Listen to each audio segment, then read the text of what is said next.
नमस्कार मंडळी, श्री स्वामी समर्थ। आजचा हा व्हिडिओ बघितल्यानंतर तुमच्या मनामध्ये एक नवी होप, नवा हुरूप, नवा उत्साह हा 100% तुमच्यामध्ये येईल आणि पुढील 6 महिन्यामध्ये भगवान विश्वकर्मा यांच्या कृपेने नक्कीच तुम्ही तुमच्या स्वतःच्या घरामध्ये जाल।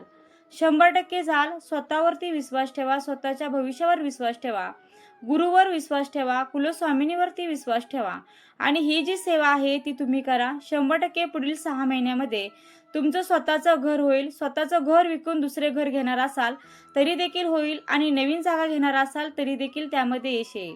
तर हा व्हिडिओ अगदी प्रत्येकासाठी महत्त्वपूर्ण आहे। ज्यांना कोणाला स्वतःचं घर घ्यायचं असेल, जागा घ्यायची असेल, घर विकायचं असेल, घरासंदर्भातील कोणताही प्रश्न असतील तर प्रत्येकाने ही सेवा करावी आणि बघा नक्कीच तुमच्या घराचं स्वप्न जे आहे ना ते पूर्ण होईल। आता हे विश्वकर्मा कोण आहेत? आता ही जी सेवा आहे ती काय करायची आहे, कशी करायची आहे, नियम काय आहेत, अटी काय आहेत, पूजा मांडणी, घरामध्ये वास्तुदोष असेल तर अशा काही तुमच्या सगळ्या प्रश्नांची उत्तरं देणार आहे। त्यामुळे व्हिडिओ स्किप न करता अगदी शेवटपर्यंत नक्की पहा। 31 जानेवारी 2026 वार शनिवार, तर या दिवशी विश्वकर्मा जयंती आहे। आता हे जे विश्वकर्मा देव आहेत तर अर्थात जे कोणी रेल्वे कर्मचारी आहे, आर्किटेक्ट आहेत तर हे सगळेजण त्यांचा मान सन्मान करत असतात, त्यांची पूजा करत असतात। पण आपल्याला हे माहिती नाही आहे पौराणिक काळातील इंजिनियर जे मानले जातात ते आहेत भगवान विश्वकर्मा। स्कंद पुराणामध्ये धर्मऋषींचे 8वे पुत्र प्रभास होते। प्रभास यांचा विवाह बृहस्पती ऋषींच्या भगिनी भुवना ब्रह्मवादिनी यांच्याशी झाला। भुवना ब्रह्मवादिनी यांचे पुत्र विश्वकर्मा आहेत। तर महाभारतातही विश्वकर्मा यांचा उल्लेख आढळतो। वराह पुराणानुसार ब्रह्मदेवांनी विश्वकर्मा यांना पृथ्वीवर जाण्याची आज्ञा केली होती। विश्वकर्मा यांनी पृथ्वीवर अनेक महाल, वास्तू, शस्त्र याची निर्मिती केली। महर्षी दधींच्या हाडांपासून स्वर्गाधिपती इंद्रांसाठी वज्र निर्माण केले अशी देखील मान्यता आहे आणि या वज्राच्या मदतीने इंद्राने अनेक असुरांचा वध केला होता। वज्रासह श्रीकृष्णांची द्वारका नगरी पांडवासाठी इंद्रप्रस्थ, हस्तिनापूर नगर आणि रावणाच्या लंकेची निर्मिती सुद्धा विश्वकर्मा भगवानांनी केल्याचं म्हटलं जातं। तर अशा या विश्वकर्मा भगवानांचे जे व्रत आहे विश्वकर्मा चालीसाचं, ते तुम्हाला कोणत्याही बुधवारपासून सुरू करायचं आहे किंवा 31 तारखेला विश्वकर्मा जयंती आहे तर त्या दिवशीपासून केलं तरी देखील चालणार आहे। दादा, मुली, ताई, अगदी प्रत्येक जण ज्याचं स्वप्न आहे की माझं स्वतःचं घर असावं, असे प्रत्येक व्यक्ती, स्त्री पुरुष प्रत्येक जण हे जे व्रत आहे ते करू शकतात। ज्यांना विश्वकर्मा जयंतीपासून हे व्रत करणं शक्य नाही त्यांनी कोणत्याही बुधवारपासून हे व्रत सुरू करू शकता। आता ज्या दिवशी तुम्ही या व्रताची सुरुवात करणार आहात त्या दिवशी तुम्हाला हे जे व्रत आहे ते कसे करायचे आहे ते देखील आपण सविस्तरपणे पाहूयात। तर आपलं स्वतःचं घर होण्यासाठी संकल्प करून 6 महिने विश्वकर्मा चालीसा व्रत करावे। भगवान विश्वकर्मा यांनी संपूर्ण सृष्टीची निर्मिती केली आहे। आपल्या देवघरामध्ये कुठल्याही बुधवारी विश्वकर्मांचे प्रतीक म्हणून एक सुपारी प्रस्थापित करायची किंवा विश्वकर्मा जयंती दिवशी सुपारी प्रस्थापित करावी। या सुपारीची 6 महिने रोज स्नान घालून हळदी कुंकू गंध लावून पूजा करायची आणि रोज सकाळी, दुपारी किंवा संध्याकाळी कुठल्याही वेळी विश्वकर्मा चालीसा त्या स्तोत्राचं पठण रोज 1 वेळा, 2 वेळा किंवा 3 वेळा करा। यथाशक्ती परंतु मनभावे पठण करा। बघा ही सेवा आपल्याला विश्वकर्मा जयंतीपासून सुरू करायची आहे। पण ज्यांना मासिक धर्म सूतक असेल तर त्यांना ही सेवा करता येणार नाही, मग त्यांनी कुठल्याही बुधवारी हे व्रत किंवा ही सेवा सुरू करू शकता। सलग 6 महिने आपल्याला ही सेवा करायची आहे। बघा 6 महिन्याच्या आत आपल्या घराचे स्वप्न पूर्ण झालेलं असेल। बऱ्याच सेवेकरांचा हा अनुभव देखील आहे। आपला अनुभव देखील मला कमेंट बॉक्समध्ये नक्की कळवा। भगवान विश्वकर्मांची सुपारी स्वरूप स्थापना केल्यानंतर त्या सुपारीला हळदी कुंकू, फुले, अक्षदा अर्पण करावे आणि त्यानंतर आपण संकल्प करावा। संकल्प असा करायचा आहे की मला माझं स्वतःचं घर व्हावं। यासाठी त्या दिवशीचा जो वार असेल, त्या दिवशीचा जो दिवस असेल, तुमचं नाव, गोत्र सगळं बोलून आजपासून पुढील 6 महिने दररोज 3 वेळा, 2 वेळा मी विश्वकर्मा चालीसाचं पठण करणार आहे।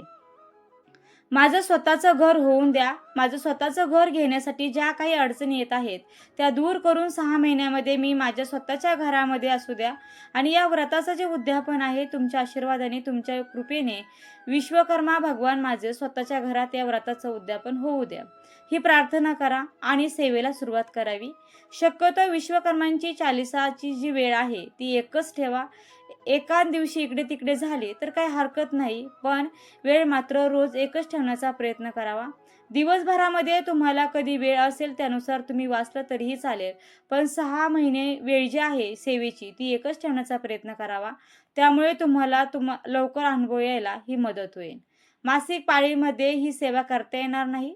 मासिक पाळीचे 5 दिवस झाल्यानंतर तुम्ही ही सेवा करू शकता आणि सुतक असेल तरी देखील सुतकामध्ये ही सेवा करता येणार नाही. सुतक संपल्यानंतर सेवा कंटिन्यू पुढे करू शकता. आता पहिल्या दिवशी आसन जे घेतलेलं आहे ते आसन सुद्धा एकच ठेवण्याचा प्रयत्न करावा आणि ही सेवा जी आहे ती घरात, बेडरूममध्ये, हॉलमध्ये बसून, सोफ्यावर वगैरे बसून कोठेही करू नका. तर देवघरासमोर बसायचं, दिवा अगरबत्ती लावायची आणि तिथे बसून आपल्याला ही जी सेवा आहे ती करायची आहे. बघा, ही सेवा करण्यासाठी आपल्याला नॉनव्हेज खायचं नाही. घरात बाकीच्यांनी खाल्लं तर चालेल, पण स्वतः मात्र खाऊ नका.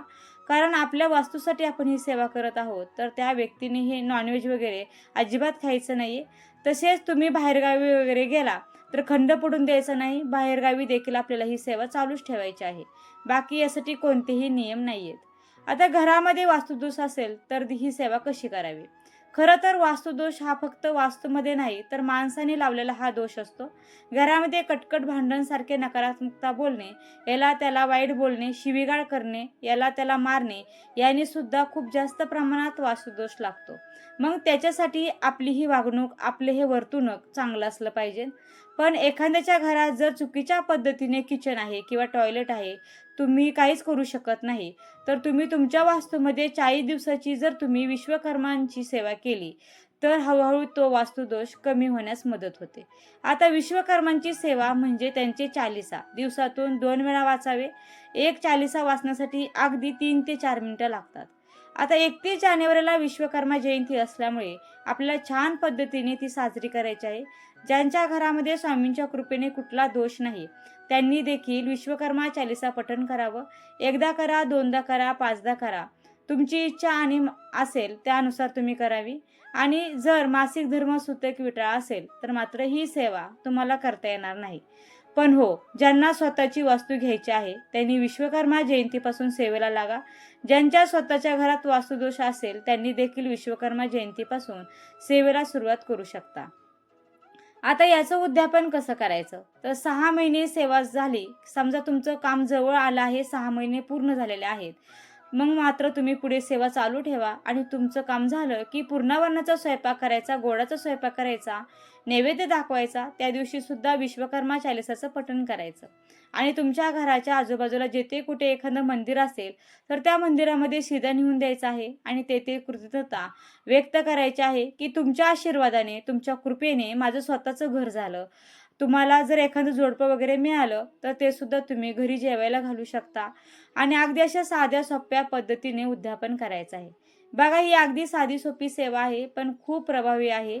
आवश्यक ही सेवा तुम्ही विश्वकर्मा जयंतीपासून सुरू करा. ज्यांना शक्य नाही त्यांनी कोणत्याही बुधवारपासून सुरू करू शकता.